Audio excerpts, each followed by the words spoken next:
Hello and welcome everyone. इस video में हम देखेंगे एक नया चैप्टर जो कि है क्लास 8th का थर्ड चैप्टर, वो है हेल्थ। और हेल्थ को अल्टीमेट ट्रेजर बोला गया है इसमें। क्या आप इस बात से अग्री करते हो कि आपके पास भले चाहे कितने पैसे पड़े हों, पर अगर आपकी हेल्थ अच्छी नहीं है तो आपके पास उस पैसों का कोई फ़ायदा नहीं है, क्योंकि आप उसके मज़े नहीं ले सकते ना। अगर हेल्दी नहीं हो तो कैसे आप मतलब इंजॉय करोगे। इसीलिए हेल्थ को अल्टीमेट ट्रेजर बोला जाता है। ठीक है। और हाँ, ऐसा भी सुना होगा ना, हेल्थ इज़ वेल्थ। अगर आपके पास हेल्थ अच्छी है तो आप वेल्दी इंसान हो। शुरू करते हैं।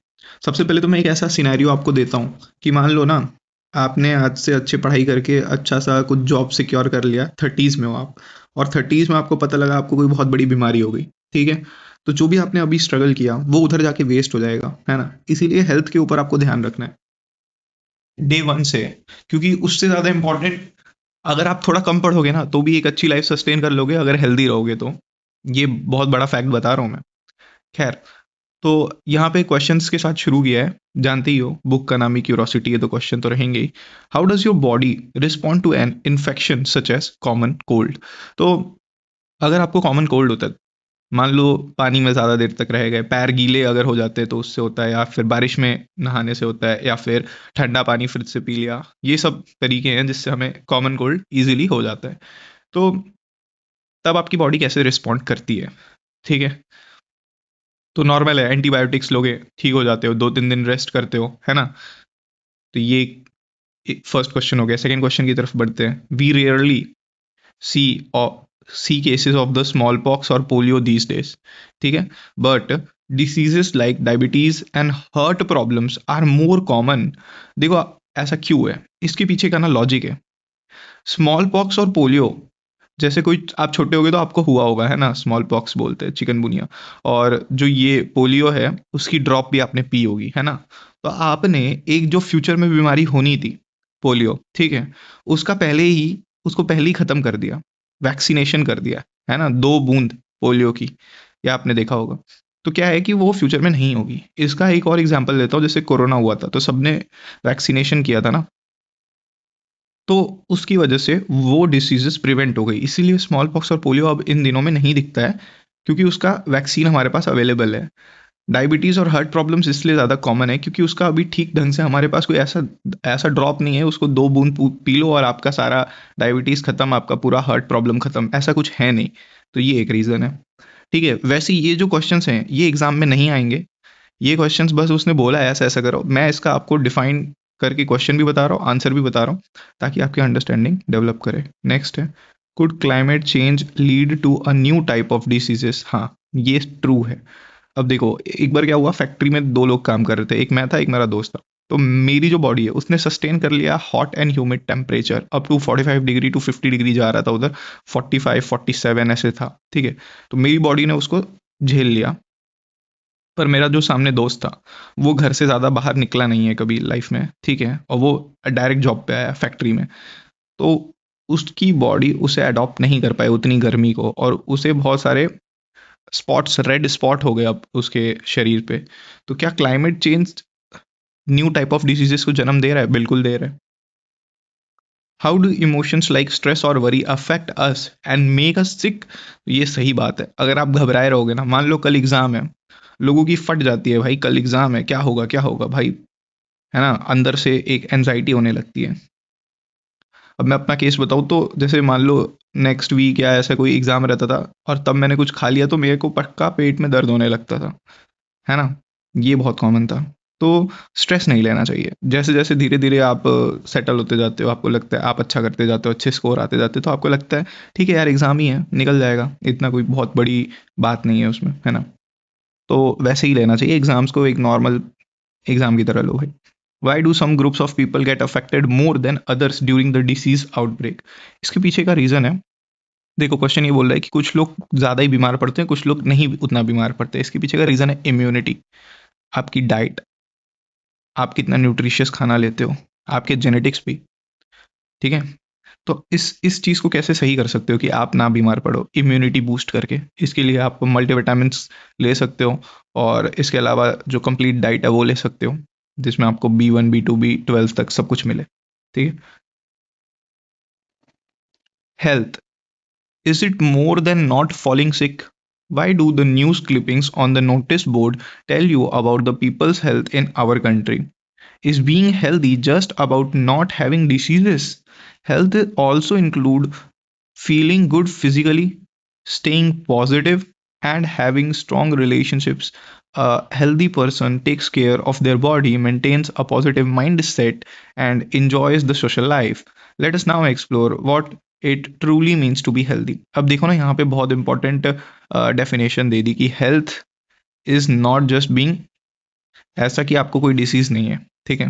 हेल्थ में आपका आपको अच्छे से गुड फील होना चाहिए, फिजिकली आप सही हो, स्टे पॉजिटिव, आपका एक माइंडसेट पॉजिटिव हो, और आप एक स्ट्रॉन्ग रिलेशनशिप में हो विथ योर सराउंडिंग, जिसमें आपको मतलब पॉजिटिव फीलिंग आए। एक हेल्दी पर्सन अपने बॉडी का टेक केयर करता है, एक पॉजिटिव माइंडसेट रखता है, और अपनी सोशल लाइफ, जो उसके सराउंडिंग में लोग हैं, उनके साथ अपनी लाइफ को एंजॉय करते हैं। तो ये है एक हेल्दी पर्सन। अगर मान लो आप फिजिकली दिखने में ठीक हो, लेकिन आप अपने सोशली अपने लोगों में उतना घुल मिल नहीं रहे हो, तो आप कहीं ना कहीं अनहेल्दी हुए हैं। क्योंकि भाई, हम एक सोशल क्रिएचर हैं, हमें एक दूसरे के साथ अच्छे से बॉन्ड बना के रखना है, ठीक है। मान लो आप आइसोलेटेड रह रहे हो, आपका नेगेटिव माइंडसेट है, हर चीज़ में आप गलत ढूंढते हो, तो ये एक अनहेल्दी पर्सन की निशानी है, ठीक है। यहाँ पे एक्टिविटी दिया हुआ है, activity 3.1, let us read. A grade 8 student move to a new school in another city. मान लो आप हो, आपका आपके फादर का ट्रांसफ़र हो गया, आपको न्यू सिटी मिल गई, with no friends in his new environment and busy parents, he felt lonely। ये बहुत केसेस में ऐसा होता है, पता है। न्यू स्कूल गया, न्यू एनवायरनमेंट मिला, आप अच्छे से वहाँ पे फिट नहीं हो पाए। To cope he spent more time on his phone and social media, but this made him feel worse। और हाँ, जैसे आपको लगेगा कि आप गेम खेल लो, आप सोशल मीडिया पे एक्टिव हो लो, तो भाई इंटरनेट वो खुशी नहीं दे पाएगा जो सोशली आप कनेक्ट करने में पाओगे, ठीक है। He stopped trying to make friends, had headaches, lost weight, and could not sleep well। ये सब प्रॉब्लम्स आ गई उसके साथ। A doctor advised less screen time and meeting a counselor। The school counselor arranged help to support him in making friends and improving his health। जो school में counsellor थी, उनने arrange किया कि इसका कुछ तो काउंसलिंग करना पड़ेगा इस लड़के का, है ना। आपके स्कूल में भी काउंसलर होगी, क्लास 8 तक तो होती है, तो उनसे बात करो अपने फ्यूचर को लेके, अपने बारे में लेके, है ना। Think and reflect. What was the cause of the boy's health problems? How did his habits and surroundings affect his well being? As per the World Health Organization (WHO), health is defined as a state of complete physical, mental, and social well being, not merely absence of disease। ये line आप underline कर लो। As पर WHO, world health organisation, ये बहुत बड़ी एक organisation है जो कि हेल्थ और रिलेटेड प्रॉब्लम्स, कोई डिसीज आउटब्रेक हो गई तो उसका ध्यान रखती है, ठीक है। इंटरनेशनल ऑर्गेनाइजेशन है ये, इसको आप अच्छे से नोट कर लो या तो। As per world health organisation, health is defined as the state of complete physical, mental and social well being, not merely absence of disease. बात खत्म, ये आपकी डेफिनेशन हो गई, ठीक है। A healthy person can generally perform various task more efficiently and cope well in different and difficult situation. A healthy person can adjust well and peer groups and other members of the society। let us understand more about health। अब यहाँ पे ना aspect of health बगल में बनाया है, यहाँ पे देख लो। तीनों तरह से आपको रहना है, फिजिकल, सोशल और मेंटल, ठीक है। एग्जाम में आए तो इस चीज़ को ऐसे गोले में दिखा सकते हो, डायग्राम मत बना, बस गोले में दिखा देना। Our scientific heritage, Ayurveda teaches us that the true health is a balance of a body, mind and surrounding। ये एग्जाम में लिखने की उतनी ज़रूरत नहीं है, बस पता होना चाहिए कि हमारा जो कल्चर है उसमें ये सब बातें बहुत पहले से, लोगों को जब पता नहीं था ना बाकी दुनिया को, उसके पहले से हम लोग ये सब के ऊपर बात करते आ रहे हैं। फॉलोइंग दिनचर्या यानी डेली रूटीन एंड ऋतुचर्या यानी seasonal routine helps maintain this balance. Eating fresh, wholesome food suited to one's prakriti, yani body's constitution, is essential. Regular exercise, cleanness, rest, full sleep, and a calm mindset support overall well-being. This can also be achieved through the practices like yoga, meditation, and mindfulness। ठीक है, तो ये है national Ayush mission, ठीक है।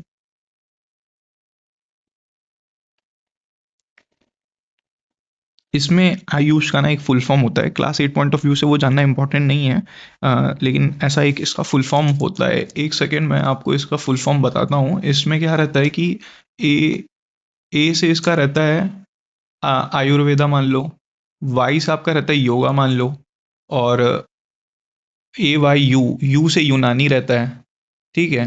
S से रहता है सिद्धा, और एच से रहता है होम्योपैथी। तो क्या हो गया, ए से हो गया आयुर्वेदा, वाई से हो गया योगा, यू से हो गया यूनानी, एस से हो गया सिद्धा, और एच से हो गया आपका होम्योपैथी। ये इसका फुल फॉर्म होता है। ये पता होना तो नहीं चाहिए 8th क्लास के बच्चे को, पर मैंने बता दिया क्योंकि फ्यूचर में हो सकता है कल को कोई कंपटीशन के लिए तैयारी करे तो उसको पता होना चाहिए। Can we stay healthy, how can we stay healthy, है ना। प्रॉपर खाना खा के, प्रॉपर न्यूट्रिशियस फूड लेके, एक गुड हाइजीन मेंटेन करके, एक क्लीन प्लेस में वर्क करके, और अपने सराउंडिंग में भी उसको भी साफ सुथरा रख के, क्योंकि अगर गंदगी होगी तो बीमारियां फैलेंगी। एक्सरसाइज रेगुलरली करना है ना। 1 घंटा डेली खेलने पे दीजिए। गेट प्रॉपर स्लीप, 8 घंटे की स्लीप लीजिए। Spend more time with family and friends and have a positive attitude, what should we do and what should we avoid to keep ourselves healthy. ठीक है। Eating a balance diet, stay physically active. अब यहाँ पे ना activity 3.2 दी है। Let us list some of the good habits that your parents, teachers, or elders often encourage you to follow. How many of these are already a part of your daily routine? Which ones would you like to start following? Add to the list below. है ना। तो इसमें कुछ बताया है, keep your self clean bye maintaining a personal hygiene. ये तो आपको करना ही चाहिए। डेली नहाओ। बहुत सारे बच्चे 8th क्लास के नहाते नहीं है, तो वो खत्म करो। डेली नहाओ, 2 टाइम ब्रश करो, एक बार सुबह एक बार रात में। Eat healthy and balance diet, healthy and balance diet. फिर एक्सरसाइज रेगुलरली। फिर मेक टाइम टू रिलैक्स और meditate every day. Now think about the habits that are not good for your health. Add more to the list. Spending too much time on mobile phones or other digital screens, eating fast food and other junk food every day. मान लो आप pizza burger daily खा रहे हो, और रोटी सब्जी चावल दाल ये सब खा ही नहीं रहे हो, तो वो तो सही नहीं रहेगा। पेट तो भर जाएगा, लेकिन शरीर को न्यूट्रिशन नहीं मिलेगा। स्लीपिंग वेरी लेट एंड और not getting enough of sleep, ये भी प्रॉब्लमेटिक है। अगर आप कम स्लीप ले रहे हो और सोच रहे हो कि मैं लाइफ में अच्छा कर रहा हूँ, तो ये गलत है। आपके बॉडी को कम से कम 7 to 8 आवर्स की स्लीप दो। ठीक है। Skipping meals, specially breakfast. देखो, अगर आप ब्रेकफास्ट स्किप करोगे तो बीमारी हो जाएगी। डेली 10 बजे के पहले या तो 7 बजे उठो, 8 बजे उठो, तो कुछ कुछ जल्दी से खा लो, नहीं तो वो बॉडी को डैमेज करता है फिर आगे। से नो टू स्मोकिंग। मैं तो अज्यूम कर रहा हूँ कि अपने जितने भी लोग ये वीडियो देख रहे हैं उसमें से कोई भी स्मोक नहीं करता होगा, कोई भी अल्कोहल नहीं करता होगा। मैं अपने बारे में बता दूं, मैं बीटेक कर चुका हूँ और मैंने कभी आज तक ना स्मोक किया ना ड्रिंक किया। ठीक है। तो आप लोग भी, आई होपफुली होप करता हूँ मतलब मैं, कि फ्यूचर में आप भी ऐसे ही रहोगे। Taking care of our body and the mind is important. Healthy habits support a healthy body as well as a healthy mind. Discuss your findings with your friends and teachers. From the activity you participated in and the discussions, you may have realized that our body depends on many factors. These factors include our lifestyle, how we live, and our environment, यानी our surrounding. यहाँ पे बगल में देख सकते हो, say no to smoking, manage stress, get enough sleep. ये है हाउ टू बी हेल्दी के पार्ट्स। ठीक है। Maintain a healthy life style, eat. देखो, अब ये कुछ एग्जाम्पल्स आप ले सकते हो कि कैसे एक हेल्दी लाइफ स्टाइल लें। ठीक है। Eat a balanced diet with plenty of fruits, vegetables, and whole grains. Avoid processed, fatty और sugary foods and drinks. ठीक है। जिसमें ज़्यादा शुगर हो ऐसे ड्रिंक्स को अवॉइड करो। जिसमें ज़्यादा फैट हो ऐसे ऐसी जगह, ऐसे मतलब, या फिर ज़्यादा प्रोसेस्ड हो ऐसे फूड्स को या ड्रिंक्स को अवॉइड करो। Stay physically active by planning outdoor walking, running, cycling और exercising. Limit screen time and spend more time in nature. आप नेचर में ज़्यादा टाइम बिताओ, स्क्रीन के ऊपर कम time बिताओ। Get enough sleep to help your body and mind rest and recover. Practice yoga or simple breathing exercises like pranayam regularly. Say no to harmful substances like tobacco, alcohol or addictive drug. ठीक है। I hope ये तो कोई नहीं करता होगा यार, 8th class में तो कोई नहीं करता होगा। ठीक है, आगे बढ़ते हैं। Keep the environment clean, let us compare. look at the figure 3.3a and figure 3.3b. Which playground would you like to play in and why? अब ये है फिगर 3.3a। हाँ, लग तो अच्छा रहा है, बस बच्चे थोड़े ज़्यादा बड़े नहीं लग रहे हैं, थोड़ा छोटा बनाना चाहिए। और ये है फिगर, अरे बाप रे, 3.3b। एक तो यहाँ पे फ्लाइज हैं, दूसरा यहाँ पे कचरा नीचे फैला हुआ है पीछे, तीसरा पीछे फैक्ट्री है जिससे पोल्यूशन निकल रहा है। तो ये रीज़न है कि मैं यहाँ पे तो बिल्कुल नहीं खेलना चाहूँगा। और यहाँ पे मैं खेलना चाहूँगा क्योंकि एक तो पार्क भी बड़ा है, झूले भी ज़्यादा हैं, नेचर है ना, नेचर से सराउंडेड है, कोई फैक्ट्री नहीं है, कोई पोल्यूशन नहीं है, कोई यहाँ पे इंसेक्ट्स नहीं है। तो ये है कंपैरिजन, ठीक है। Most of us would like to play in the playground shown in the figure 3.3a as it is clean, well maintained and looks beautiful. The playground is polluted, dirty and unhygienic 3.3b का and full of flies and mosquitoes. People living in such areas may fall sick often more often. In addition to inculcating good habits and adopting a healthy lifestyle, we must keep ourselves and our surrounding clean. Have you ever found it hard to breathe in a place with a lot of smoke or dust? तो वो तो होता ही है ना, पहले तो छींक देते हैं, अगर मान लो बहुत ही गंदा किसी जगह पे गए हैं तो वहां पे धूल नाक में चली जाती है, तुरंत छींक निकलती है। This is because clean air and water are important for our health. In cities, air pollution from the vehicles and the factories can cause problems like coughing और अस्थमा। बहुत सारे बच्चों को होता है ये, जो भी मेट्रो सिटीज़ में रहते हैं। The air quality index AQI help us to know how clean the air is. ये इंपॉर्टेंट है, ये लिख लो कि AQI क्या होता है। AQI होता है एयर क्वालिटी इंडेक्स, और ये हेल्प करता है हमें क्लीन कर, ये बताने में कि कितना क्लीन है हमारे सराउंडिंग में air. A cleaner environment help us to stay healthy and feel better. But healthy is not only about the body, our feelings and relationships matter too. Even if we eat well and live in a clean place, we may not feel good if we are lonely or upset. ये बड़ी बात है। कुछ लोगों के पास health भी होता है, वेल्थ भी होता है, पर उसके पास सराउंडिंग में लोग नहीं होते ना, तो वो बहुत अकेला फील करते हैं। और कुछ लोग के पास हो सकता है उतना अच्छा हेल्थ ना हो सकता है उतना अच्छा वेल्थ ना हो, पर उसके पास सराउंडिंग अच्छी हो, तो कल को वो हेल्दी भी हो जाएगा, वेल्दी भी हो जाएगा, क्योंकि उसकी सराउंडिंग अच्छी थी, है ना। तो ये तो इम्पैक्ट पड़ता है। Spending with the time with friends and family, talking, laughing and having fun help keep our minds healthy too, ठीक है। नेक्स्ट है 3.3 टॉपिक है ये, how do we know that we are unwell. तो हम कैसे पता करें कि हम अनवेल हैं? The body, our body usually works in a certain way to keep us healthy. When we feel unwell, it means something inside us may not be working as it should. We may have symptoms such as pain, tiredness, dizziness, and signs like fever, rash, high blood pressure, or swelling that indicate we are unwell. A symptom is what we feel like pain, while a sign is something that can be seen or measured, like high body temperature. When we have fever, these help doctors understand that what might be making us feel unwell, ठीक है। what diseases what are the diseases के बारे में समझेंगे कि what are the causes and the types। diseases के बारे में हम ये देखेंगे कि वो किस वजह से हो रही हैं और उसके क्या टाइप्स हैं। तो बेसिकली इसका मैं पहले ही बता देता हूँ, दो टाइप की डिसीजेज होती हैं, यहाँ पे भी देख सकते हो। Common methods of transmission of diseases यहाँ पे बता रहा है। खैर, मैं ये बता रहा हूँ कि दो टाइप की डिसीजेस होती हैं, एक होता है कम्युनिकेबल, एक होता है non communicable.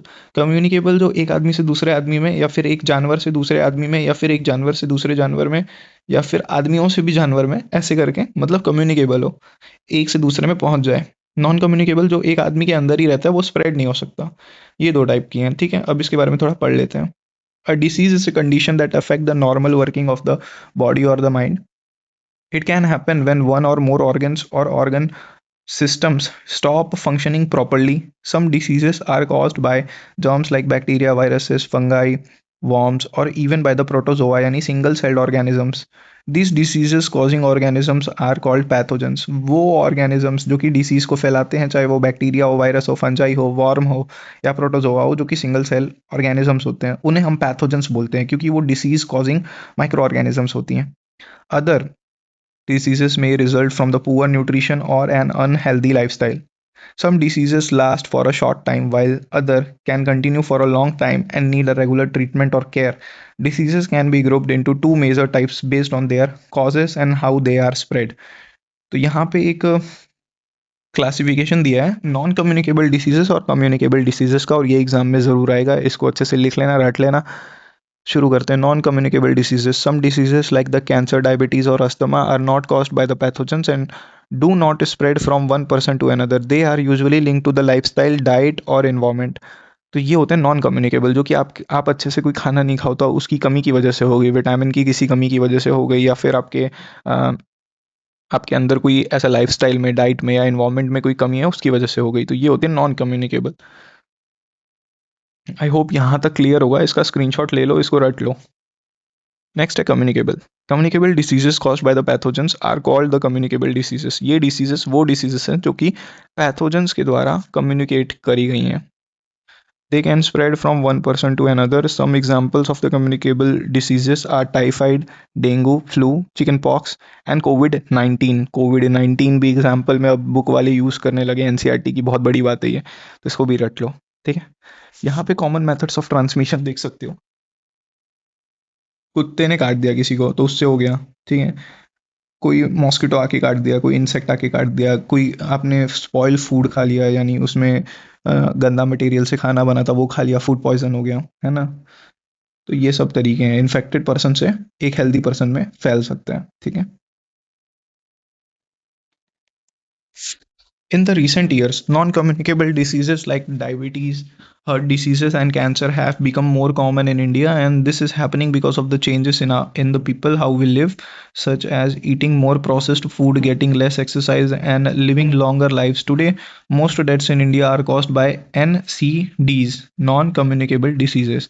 Understanding the difference between these two types help us know how the disease is spread and how to prevent them. तो अभी तक का यहीं तक रखते हैं, बाकी नेक्स्ट वीडियो में हम इसके आगे का कवर करेंगे दोस्तों। Thanks for watching and if you are new to this channel don't forget to subscribe. Will see you soon in the next video.